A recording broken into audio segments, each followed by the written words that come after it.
Welcome again. आज हम लोग जो एंजाइम्स के जो रिमेनिंग पार्ट है उसको डिस्कस करेंगे। तो चलिए देखिए, यहाँ पे अभी हम लोग यहाँ पे क्लासिफिकेशन ऑफ एंजाइम्स देखते हैं। क्लासिफिकेशन ऑफ एंजाइम्स, हमने एक क्लासिफिकेशन देखा था जिसमें हमने देखा था कि एंजाइम के 6 क्लास होते हैं जिनके बारे में हमने डिस्कस किया था। लेकिन यहाँ पे हम एंजाइम को अलग तरीके से भी क्लासीफाई कर सकते हैं। जैसे एंजाइम 2 तरीके के हैं, एक है सिंपल एंजाइम और दूसरा होता है कॉन्जुगेटेड एंजाइम।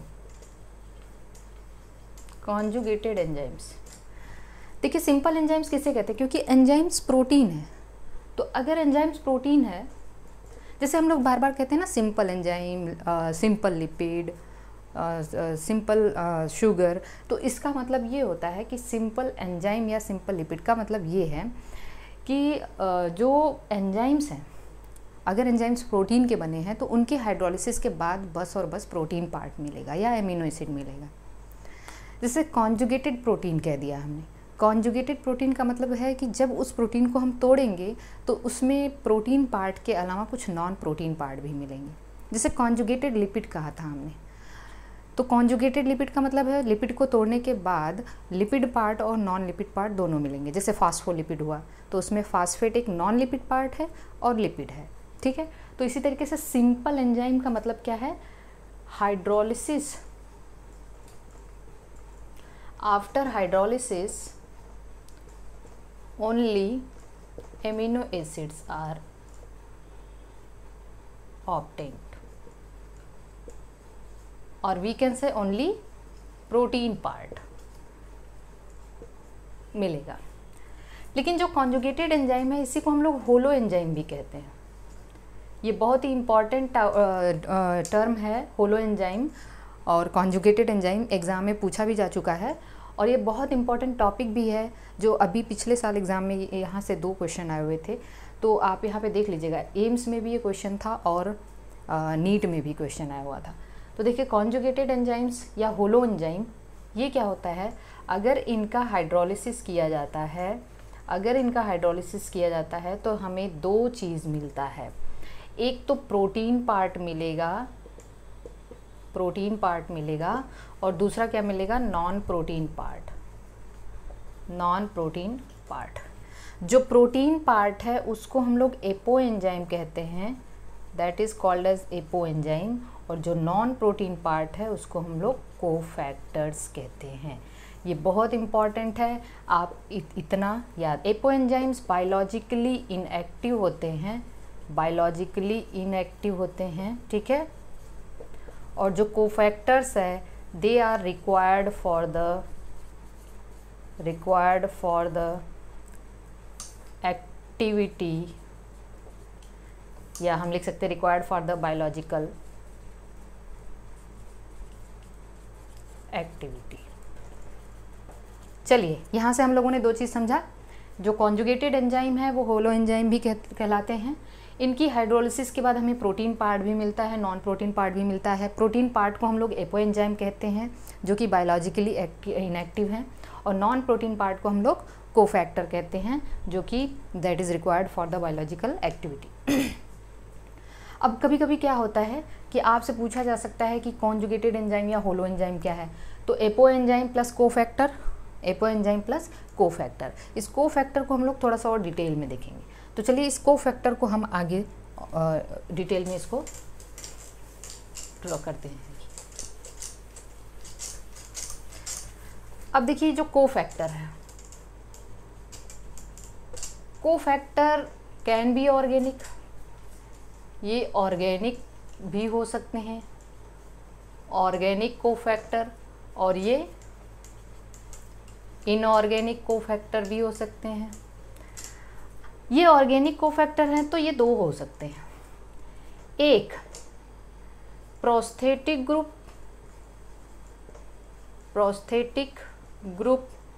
ग्रुप और दूसरा क्या है, कोएंजाइम्स। प्रोस्थेटिक ग्रुप और कोएंजाइम्स याद रखना है आपको कि अगर आपसे डिफरेंस पूछा जाता है तो वो मैं डिफरेंस भी बताऊंगी। प्रोस्थेटिक ग्रुप और कोएंजाइम दोनों ऑर्गेनिक कोफैक्टर, ये नॉन प्रोटीन पार्ट हैं, यहाँ से आपको समझना है। जो प्रोस्थेटिक ग्रुप है they are tightly bound to apo enzyme. ये एपो एंजाइम से, क्योंकि एपो एंजाइम क्या है, बायोलॉजिकली इनएक्टिव पार्ट है, ये टाइटली बाइंड करते हैं, जबकि को एंजाइम्स है ये लूजली बाउंड होते हैं, loosely bound to apo enzyme, and binding is transient. Binding is transient का मतलब ये है कि binding only occurs during the course of reaction, मतलब जब रिएक्शन हो रहा है तभी ये बाइंडिंग होगी। तो बाइंडिंग कैसी है, ये ट्रांजिएंट है। ओके जो इनऑर्गेनिक कोफैक्टर है, they are the metal ions. Metal ions क्या होते हैं, they form coordination bond at the side chain of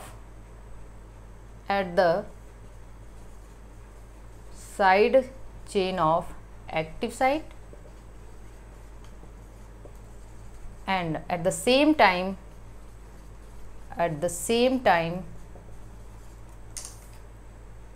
form coordination bond with the substrate, अब इस चीज़ को समझिए आप, बस सारे के सारे डिफरेंस समझ लीजिए। पहले ये सारी चीज़ें आपको क्लियर होनी चाहिए। को एंजाइम जो है को फैक्टर्स हैं वो ऑर्गेनिक भी हो सकते हैं और इनऑर्गेनिक। ऑर्गेनिक में प्रोस्थेटिक ग्रुप है और को enzyme. Prosthetic group apo enzyme से टाइटली बाउंड होता है और को एंजाइम लूजली बाउंड होता है। दोनों ऑर्गेनिक हैं लेकिन दोनों में डिफरेंस ये है, ठीक है। जो मेटल आयंस हैं, मेटल आयन क्या करते हैं, एक जो कोऑर्डिनेशन बॉन्ड बनाते हैं एक्टिव साइड से, ठीक है, एक्टिव साइड की साइड चेन से, क्योंकि एक्टिव साइड मतलब एंजाइम का ही पार्ट है, तो साइड चेन किसकी बनी होगी, अमाइनो एसिड्स की बनी होगी, क्योंकि एंजाइम्स के यहाँ प्रोटीन है। और एट द सेम टाइम और किससे कोऑर्डिनेशन बॉन्ड बनाता है, सबस्ट्रेट से बनाता है। तो अभी इतनी चीज़ें हमें पता होनी चाहिए। अब प्रोस्थेटिक ग्रुप के कुछ एग्जाम्पल बताते हैं। जैसे दो एंजाइम्स हैं, peroxidase and catalase. Peroxidase and catalase, इनमें क्या होता है, हीम इज प्रोस्थेटिक ग्रुप। दो एंजाइम है पेरोक्सीडेज एंड कैटालेज, इसमें प्रोस्थेटिक ग्रुप क्या है, हीम है, ये आपको याद रखना है। अच्छा, ये दोनों एंजाइम करते क्या हैं, ये दोनों एंजाइम क्या करते हैं, हाइड्रोजन पेरोक्साइड को ब्रेक करते हैं वाटर और ऑक्सीजन में। तो पेरोक्सीडेज और catalyse the breakdown of hydrogen peroxide in water and oxygen, और इनमें प्रोस्थेटिक ग्रुप क्या है, हीम है। ओके, इसके अलावा को एंजाइम लूजली बाउंड करते हैं। ऑल को एंजाइम्स derived from vitamins, जितने भी को एंजाइम्स हैं वो कहाँ से डेराइव्ड होते हैं, विटामिन से डेराइव होते हैं। तो आपको ये समझना है कि जो अभी फिर से एक बार देखिए, cofactor organic inorganic, prosthetic group, को एंजाइम, ये सारी चीज़ें अभी आपके दिमाग में होनी चाहिए। चलिए मैं इस को एंजाइम के बारे में, को एंजाइम को हम लोग थोड़ा सा डिटेल में समझते हैं। आपके बुक में जितना एग्जाम्पल दिया है बस वही समझेंगे। तो देखिए, हमें क्या समझना है, हमारे दिमाग में आना चाहिए कि जो को एंजाइम्स हैं, को एंजाइम्स वो कहाँ से डेराइव होते हैं, विटामिन से। तो चलिए हम एक तरफ विटामिन लिखते हैं और एक तरफ को एंजाइम लिखते हैं। देखिए, विटामिन B1 को हम लोग क्या कहते हैं, थियामिन, ठीक है। इससे कौन सा को एंजाइम डेराइव होता है, TPP, आपने नाम सुना होगा TPP, थियामिन पायरोफॉस्फेट। इसी तरीके से विटामिन B2 को हम लोग क्या कहते हैं, राइबोफ्लेविन, ठीक है, राइबोफ्लेविन। इससे कौन सा को एंजाइम डेराइव है, FAD, ठीक है, FMN, फुल फॉर्म मैं लिख नहीं रही हूँ, बता दे रही हूँ, flavin adenine dinucleotide, flavin mononucleotide. Same इसी तरीके से विटामिन B3 है, जिसको हम लोग नियासिन कहते हैं या फिर निकोटिनिक एसिड कहते हैं, निकोटिनिक एसिड। इससे डेराइव है कोएंजाइम NAD+, NADP+, ठीक है। निकोटिनिक एसिड है, इससे कौन सा कोएंजाइम डेराइव है? Nicotinamide adenine dinucleotide, nicotinamide adenine dinucleotide phosphate. तो मोस्टली और भी आप देखेंगे, जैसे आपने कभी नाम सुना होगा फॉलिक एसिड, ये भी एक विटामिन है। फॉलिक एसिड से टेट्राहाइड्रोफोलेट, ठीक है। तो इस तरीके से जितने भी कोएंजाइम है वो किससे डेराइव होते हैं? विटामिन से डेराइव होते हैं। कोएंजाइम्स एक ऑर्गेनिक कोफैक्टर है जो कि लूजली बाउंड होता है कोएंजाइम से, और बाइंडिंग ट्रांजिएंट होती है क्योंकि binding occurs only during the course of the reaction. अब हम लोग देखेंगे मेटल आयंस के बारे में। तो जो मेटल आयंस है, कुछ मेटल आयंस हैं और उनके एंजाइम्स देखते हैं। तो जैसे जिंक हो गया, जिंक एक ये इनऑर्गेनिक कोफैक्टर है ना। जिंक किस में होता है? अभी हम लोगों ने पढ़ा था कि carbonic anhydrase enzyme, carbonic anhydrase enzyme कहाँ होता है? आरबीसी में होता है, जो कार्बन डाइऑक्साइड को वाटर से रिएक्ट करा के कार्बोनिक एसिड बनवाता है, और ये आरबीसी के साइटोप्लाज्म में होता है। इसके अलावा जिंक और कहाँ होता है? कार्बोक्सी पेप्टिडेज में होता है, कार्बोक्सी पेप्टिडेज में होता है। ओके, तो इसके अलावा आपने नाम सुना होगा मॉलिब्डेनम, कहाँ होता है? Nitrogenase enzyme. आगे जब हम लोग नाइट्रोजन फिक्सेशन पढ़ेंगे, आपने सुना होगा निकिल यूरिएज एंजाइम। तो ढेर सारे ऐसे, मतलब ढेर सारे ऐसे एंजाइम हैं जहाँ पे इनऑर्गेनिक कोफैक्टर भी काम करते हैं।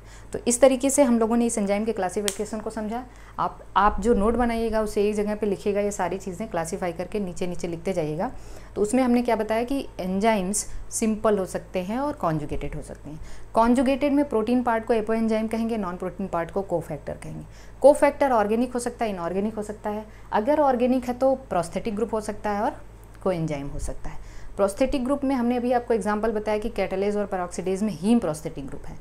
प्रोस्थेटिक ग्रुप टाइटली बाउंड होता है, जबकि कोएंजाइम लूजली बाउंड होता है, ठीक है। उसके बाद जो इनऑर्गेनिक फैक्टर हैं उनको हम मेटल आयंस कहते हैं, जो कोऑर्डिनेशन बॉन्ड बनाते हैं एक साथ side chain of the active side से और दूसरी तरफ ये सबस्ट्रेट से। और सारे के सारे जो कोएंजाइम्स होते हैं विटामिन से डेराइव होते हैं। ये एग्जाम्पल आपके बुक में दिया हुआ है नियासिन वाला, ठीक है, और ये एग्जाम्पल आपके बुक में दिया है जिंक का। तो this is all about the classification of the enzyme. हाँ, अब देखिए एग्जामिनर आपसे क्वेश्चन कैसे पूछता है कि होलो एंजाइम क्या है। अगर हम होलो एंजाइम की बात करें तो हम इस तरीके से लिख सकते हैं होलो एंजाइम को, पहला तो एपो एंजाइम और प्लस कोफैक्टर। लेकिन अगर हम कोफैक्टर को अलग अलग लिखना चाहें तो हम ऐसे भी लिख सकते हैं apo enzyme plus prosthetic group. हो गया ना, क्योंकि कोफैक्टर प्रोस्थेटिक ग्रुप भी हो सकता है, कोएंजाइम भी हो सकता है और मेटल आयन भी हो सकता है। या फिर एपो एंजाइम प्लस कोएंजाइम, गलत नहीं है, कुछ भी गलत नहीं है।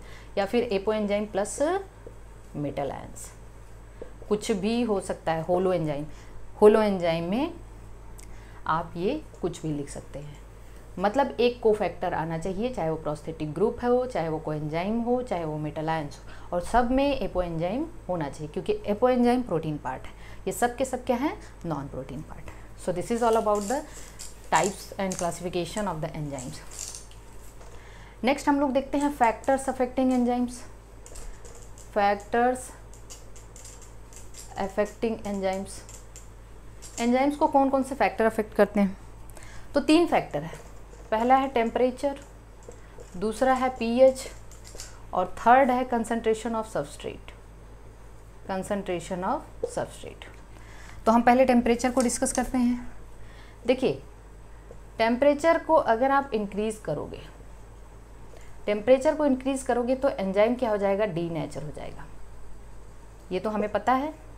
डीनेचुरेशन क्यों हुआ? क्योंकि एंजाइम्स प्रोटीन है, और ऑप्टिमम टेम्परेचर से ज़्यादा अगर आप टेम्परेचर को इंक्रीज़ करोगे तो एंजाइम का डीनेचुरेशन स्टार्ट हो जाएगा। अगर आपने टेम्परेचर को घटाया तो भी एंजाइम क्या हो जाएगा? इनएक्टिव हो जाएगा। एंजाइम मोस्ट फंक्शनल कहाँ पे होगा? ऑप्टिमम टेम्परेचर पे, optimum temperature. So we can say optimum temperature पे क्या होगा? मोस्ट फंक्शनल होगा। तो वी कैन से कि enzyme activity declines at higher temperature as well as lower temperature. तो अगर आप ऑप्टिमम टेम्परेचर से टेम्परेचर को बढ़ाते हैं या घटाते हैं तो एंजाइम की एक्टिविटी क्या होती है? घटती है। टेम्परेचर बढ़ाने पे ये डीनेचर हो जाता है और टेम्परेचर घटाने पे ये इनएक्टिव हो जाता है, ठीक है। दूसरी चीज़ है पीएच। पीएच हर एक एंजाइम का अपना अलग अलग है। जैसे मान लीजिए कि कोई एक एंजाइम है ट्रिप्सिन, तो अगर हम ट्रिप्सिन की बात करेंगे तो ये इंटेस्ट जो अगर हम ट्रिप्सिन की बात करें तो ये किस पीएच पे एक्टिव है, ये अप्रॉक्सीमेटली 7.5 पीएच पे एक्टिव है। 7.5 से आप टेम्परेचर पीएच घटाएंगे बढ़ाएंगे तो ये नॉन फंक्शनल हो जाएगा।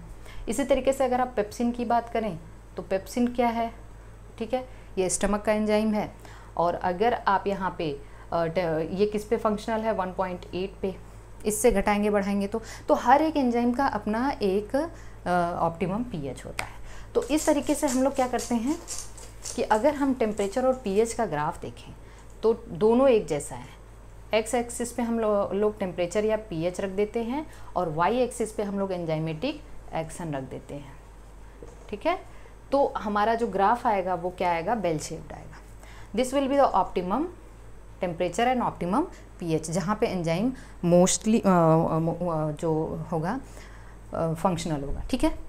तो हम कह सकते हैं क्यों एक्स एक्सिस पे हमेशा हम इंडिपेंडेंट पैरामीटर रखते हैं, ये जानिएगा, क्योंकि एक बार एग्जाम में क्वेश्चन आया था तो एग्जामिनर आपको घुमा देता है, टेम्परेचर यहाँ पे रख देगा, पीएच यहाँ पे रख देगा, एंजाइम। तो आपको हमेशा याद होना चाहिए कि जो इंडिपेंडेंट पैरामीटर है that will be on the x axis, ठीक है। तो एक्स एक्सिस पे हमेशा इंडिपेंडेंट पैरामीटर, तो टेम्परेचर पीएच क्या है, इंडिपेंडेंट है, एंजाइमेटिक एक्शन उस पर डिपेंड, तो डिपेंडेंट पैरामीटर कहाँ होगा, वाई एक्सिस पे होगा, और इंडिपेंडेंट पैरामीटर कहाँ पे होगा, एक्स एक्सिस पे होगा। थर्ड है कंसंट्रेशन ऑफ सबस्ट्रेट। सबस्ट्रेट का कंसंट्रेशन घटाने बढ़ाने पे एंजाइम के एक्शन पे क्या इफेक्ट पड़ता है। मान लीजिए, मेरी बात ध्यान सुनना, एक एंजाइम इसमें 1000 एक्टिव साइट्स है, ठीक है ना, 1000 एक्टिव साइट है, मतलब यहाँ पे 1000 मॉलिक्यूल्स बाइंड कर सकते हैं सबस्ट्रेट के 1000 मॉलिक्यूल्स बाइंड कर सकते हैं। तो क्या हुआ कि शुरू में हमने 100 सबस्ट्रेट लिया तो कितना प्रोडक्ट बना, 100 प्रोडक्ट बना। फिर हमने 500 सबस्ट्रेट के कंसंट्रेशन को हम लोग बढ़ाते जा रहे हैं तो प्रोडक्ट भी 500 बनेगा। हमने एक बार क्या किया, सबस्ट्रेट के कंसंट्रेशन को 1000 कर दिया तो प्रोडक्ट भी क्या हो गया, 1000 हो गया। फिर हमने सबस्ट्रेट के कंसंट्रेशन को 1100 कर दिया तो बताइए प्रोडक्ट कितना बनेगा, 1000 ही बनेगा। क्यों, क्योंकि एक ऐसा टाइम आएगा जब एक्टिव साइट सारे फुल हो जाएंगे, क्योंकि एक्टिव साइट 1000 ही है। जब एक्टिव साइट सारे फुल हो जाएंगे तो हम कह सकते हैं कि वहाँ पे एंजाइम की जो एक्टिविटी होगी वो सबस्ट्रेट के घटाने बढ़ाने से कोई इफेक्ट कोई फ़र्क उस पर नहीं पड़ेगा। तो कहने का मतलब ये है कि जहाँ पे एक्टिव साइट पूरी तरह से फुल हो जाए, या वी कैन से कि ऐसा या हम कह सकते हैं कि एंजाइम के जब सारे के सारे एक्टिव साइट्स सबस्ट्रेट से फुल्ली सैचुरेटेड हो जाते हैं तो फिर सबस्ट्रेट का कंसंट्रेशन बढ़ाने पे वो सबस्ट्रेट पे डिपेंड नहीं करता है, ठीक है। तो चलिए, इसका मतलब ये है कि शुरू में जैसे जैसे हमने सबस्ट्रेट कंसंट्रेशन बढ़ाया प्रोडक्ट बढ़ता गया, लेकिन एक टाइम के बाद सबस्ट्रेट कंसंट्रेशन बढ़ाने पे प्रोडक्ट पे इफ़ेक्ट नहीं पड़ता है। तो क्या होगा, आप इस ग्राफ को ऐसे बना सकते हो। आप जब ग्राफ प्लॉट करोगे तो यहाँ पे हम एक्स एक्सिस पे सबस्ट्रेट कंसंट्रेशन रखेंगे, वाई एक्सिस पे हम लोग एंजाइमेटिक एक्शन रखेंगे या वेलोसिटी रख लेते हैं, ठीक है। This is what the velocity, okay. अब आप देखेंगे कि पहले ग्राफ कुछ ऐसे बनता है, पहले सबस्ट्रेट कंसंट्रेशन बढ़ता है और एक टाइम आता है कि ये पूरा का पूरा जो है वेलोसिटी, जब जैसे जैसे आप सबस्ट्रेट कंसंट्रेशन बढ़ाते जाएंगे वेलोसिटी बढ़ती जाएगी। वेलोसिटी का मतलब एंजाइमेटिक एक्शन बढ़ेगा, सबस्ट्रेट को प्रोडक्ट में कन्वर्ट करने वाली प्रोसेस इंक्रीज़ होगी। तो जैसे जैसे आप सबस्ट्रेट कंसंट्रेशन बढ़ाएंगे वेलोसिटी बढ़ेगी और एक टाइम आएगा कि सबस्ट्रेट कंसंट्रेशन बढ़ाने के बाद भी वेलोसिटी कांस्टेंट हो जाएगी, स्टेडी हो जाएगी, ठीक है। और इस यहाँ पे वेलोसिटी क्या होगी, मैक्सिमम होगी, जहाँ पे ये वी मैक्स, अब ध्यान दीजिएगा, ये वी मैक्स क्या है, अब हमें एक एक करके समझना है। वी मैक्स क्या है, V max the maximum velocity of enzyme, enzyme की वो मैक्सिमम वेलोसिटी है where all the active sites of enzymes are fully saturated with the substrate. तो we can say V max is the maximum velocity of enzyme, maximum velocity of enzyme where all active sites of enzymes are fully saturated with substrate, ठीक है। तो this will be the V max. अब एक बात बताइए, ये V max का आधा वी मैक्स का आधा हम लोग कहते हैं K M value, this is called as K M value. K M value क्या है आप मुझे ज़रा बताइए। This is the V max by 2, V max by 2। What is the K M value? K M value क्या है? What is K M value? हम यहाँ पे लिखते हैं के एम वैल्यू क्या है, बताइए। K M value is actually the concentration of substrate. ध्यान से समझना है, बहुत स्लो नहीं पढ़ा सकती। K M value is the concentration of substrate where velocity of enzyme becomes half of its maximum velocity। मतलब Km वैल्यू सबस्ट्रेट का वो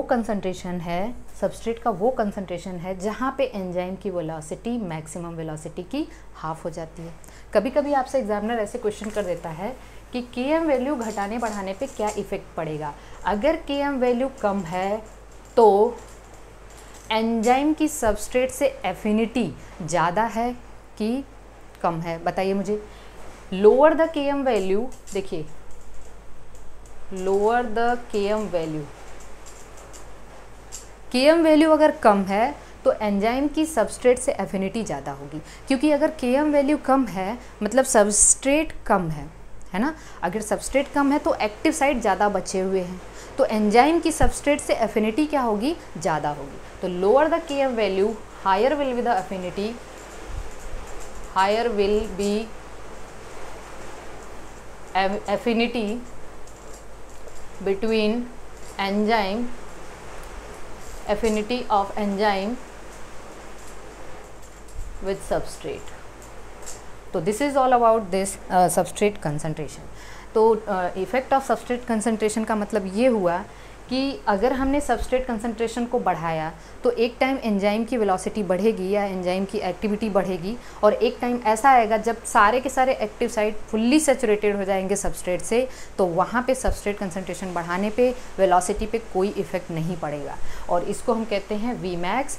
वी मैक्स मैक्सिमम वेलोसिटी है जहाँ पे एंजाइम के सारे एक्टिव साइट फुल्ली सैचुरेटेड हो जाते हैं। के एम वैल्यू सबस्ट्रेट का वो कंसंट्रेशन है जहाँ पे एंजाइम की वेलोसिटी अपनी मैक्सिमम वेलोसिटी की हाफ हो जाती है। ठीक है, चलिए अब हम लोग देखते हैं कुछ चीज़ें। जैसे मान लीजिए केस 1 हमने लिया। केस 1 ये है कि अगर हमने सबस्ट्रेट का कंसंट्रेशन काफ़ी कम रखा के एम वैल्यू से, अगर हमने सबस्ट्रेट का कंसंट्रेशन काफ़ी कम रखा के एम वैल्यू से, ऐसे लिखेंगे तो क्या होगा। अब इसको पढ़ने से पहले हमें एक चीज़ पता होना चाहिए। यहाँ से हम लोग एक इक्वेशन डिराइव करते हैं जिसको हम लोग कहते हैं Michaelis Menten equation. Michaelis Menten equation ये कहता है कि V is equal to V max into substrate concentration upon K M value plus substrate concentration. मेरी बात ध्यान से सुनना है। Velocity is equal to V max into substrate concentration upon K M value plus substrate concentration. इसको हम लोग कहते हैं माइकेलिस मेंसन कांस्टेंट, इक्वेशन, जिसमें के एम वैल्यू, के एम को हम लोग कहते हैं Michaelis constant. This is called as Michaelis constant. अब चलिए इसी इक्वेशन के बेसिस पे हम लोग एक केस रखते हैं। केस फर्स्ट, ये समझ लेंगे तो एनसीईआरटी की पॉइंट समझ में आ जाएंगी। मान लीजिए सबस्ट्रेट कंसंट्रेशन के एम वैल्यू से बहुत कम है। ठीक है, अगर सबस्ट्रेट कंसंट्रेशन के एम वैल्यू से काफ़ी कम है तो क्या होगा, हम यहाँ पे सबस्ट्रेट कंसंट्रेशन को इग्नोर कर देंगे, नेग्लेक्ट कर देंगे, तो जो वेलोसिटी है that will be directly proportional to the substrate concentration. Velocity will be directly proportional to the substrate concentration, क्योंकि जब सबस्ट्रेट काफ़ी कम है तो जैसे जैसे आप सबस्ट्रेट कंसंट्रेशन बढ़ाते जाएंगे वैसे वैसे वेलोसिटी बढ़ती जाएगी। तो यहाँ पे हम कह सकते हैं कि velocity is dependent upon the substrate concentration and this will be the first order kinetic. ये फर्स्ट ऑर्डर रिएक्शन है, first order kinetics.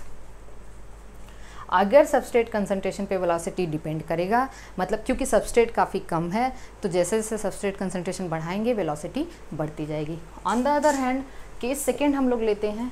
Case second में अगर हमने क्या किया, सबस्ट्रेट कंसंट्रेशन को के एम वैल्यू से बहुत ज़्यादा बढ़ा दिया, तो हम, ये हमारा माइकेलिस मेंसन इक्वेशन है।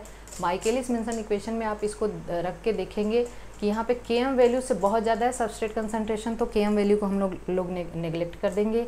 तो के एम वैल्यू नेग्लेक्ट करने के बाद क्या बचेगा, एस एस से कैंसिल हो जाएगा, तो V is equal to V max मतलब वेलोसिटी क्या होगी, जब सबस्ट्रेट कंसंट्रेशन बहुत बढ़ जाएगा तो वेलोसिटी एक टाइम आएगा कि मैक्सिमम वेलोसिटी हो जाएगी, तब वेलोसिटी सबस्ट्रेट कंसंट्रेशन पे डिपेंड नहीं करेगी। मतलब हम कह सकते हैं कि यहाँ पे वेलोसिटी सबस्ट्रेट कंसंट्रेशन पे डिपेंड नहीं करेगी, और जब वेलोसिटी सबस्ट्रेट कंसंट्रेशन पे डिपेंड नहीं करेगी तो इसको हम कहेंगे zero order kinetics. Zero order kinetics, और ज़ीरो ऑर्डर काइनेटिक्स को ही हम लोग क्या कहते हैं, saturation kinetics. This is called as saturation kinetics. Got it. और मान लीजिए अगर सबस्ट्रेट कंसंट्रेशन केस थर्ड की बात करें वो Km वैल्यू के बराबर हो गया, तो बताइए मुझे क्या होगा। सबस्ट्रेट कंसंट्रेशन को हम लोग Km वैल्यू के बराबर कर दिए तो यहाँ पे 2s हो जाएगा, तो वेलोसिटी कितनी होगी, v equal to V max by 2। तो हमने आपको बताया था कि Km वैल्यू सबस्ट्रेट का वो कंसंट्रेशन है जहाँ पे एंजाइम की वेलोसिटी अपनी मैक्सिमम वेलोसिटी की हाफ हो जाती है। तो this is all about the factors affecting enzymes. Last है एंजाइम का पॉइंट, जिसमें हमें ये समझना है इनहिबिटर्स ऑफ एंजाइम्स। मतलब एंजाइम्स को कुछ इनहिबिटर भी अफेक्ट करते हैं, और इनहिबिटर ऐसे मॉलिक्यूल्स होते हैं जो एंजाइम की एक्टिविटी को कम कर देते हैं या एंजाइम को डिस्ट्रॉय कर देते हैं। तो इनहिबिटर्स दो तरीके के होते हैं, आपके समझने भर के लिए मैं बता रही हूँ, बाकी इनहिबिटर्स काफ़ी टाइप के होते हैं, कॉम्पिटिटिव और नॉन कॉम्पिटिटिव। दोनों में एक फ़र्क है, क्योंकि कॉम्पिटिटिव आपके बुक में दिया हुआ है, एग्जामिनर नॉन कॉम्पिटिटिव कभी कभी पूछ देता है, तो आपको ये समझना होगा कि कॉम्पिटिटिव इनहिबिटर का मतलब क्या है। याद करिए मैंने आपको बताया था कि जो एक्टिव साइट है उससे सबस्ट्रेट भी बाइंड करता है और कॉम्पिटिटिव इनहिबिटर्स भी बाइंड करते हैं। कॉम्पिटिशन इसका किससे होता है, एक्टिव साइट से होता है, क्योंकि एक्टिव साइट से कौन बाइंड करते हैं, सबस्ट्रेट। लेकिन ऐसे ये इनहिबिटर ऐसे हैं जो बिल्कुल सबस्ट्रेट की तरह ही दिखते हैं, और इसलिए ये बाइंडिंग के लिए एक्टिव साइट से ही कॉम्पीट करते हैं। तो ये कैसे हैं, these inhibitors are substrate analog. Substrate analog, ये सबस्ट्रेट जैसे ही होते हैं, इनका जो स्ट्रक्चर होता है वो सबस्ट्रेट के जैसा होता है, and they compete for active sites for binding के लिए किससे compete करते हैं, एक्टिव साइट से। नॉन कॉम्पिटिटिव, ये सबस्ट्रेट एनालॉग नहीं होते हैं, these are not substrate analogue, ठीक है, सबस्ट्रेट एनालॉग नहीं होते हैं। They binds other than active site, other than active site. अब आप ये समझिएगा कि एंजाइम में कुछ पॉकेट्स होते हैं, मैंने आपको बताया था, उनको हम एक्टिव साइट्स कहते हैं। लेकिन इसके अलावा ऐसा नहीं है कि एंजाइम में कोई और पॉकेट नहीं होता है। एक्टिव साइट्स के अलावा भी वहाँ पे कुछ क्लेफ्ट होते हैं, क्रेविसेस होते हैं, पॉकेट्स होते हैं, जिनमें कौन बाइंड करता है, नॉन कॉम्पिटिटिव। तो इनका जो डायरेक्ट कंपटीशन है वो एक्टिव साइट से नहीं होता, इसीलिए इनको हम नॉन कॉम्पिटिटिव कहते हैं। लेकिन ये बहुत तगड़े होते हैं, इनको एक्टिव साइट से ही कम्पीट करना है। तो ये सबस्ट्रेट को सबस्ट्रेट से कम्पीट करते हैं, या हम कह सकते हैं एक्टिव साइट के लिए कम्पीट करते हैं। कॉम्पिटिटिव इनहिबिटर को अब आप ध्यान दीजिएगा, इसके मैं कुछ एग्जाम्पल बता रही हूँ। पहला एग्जाम्पल है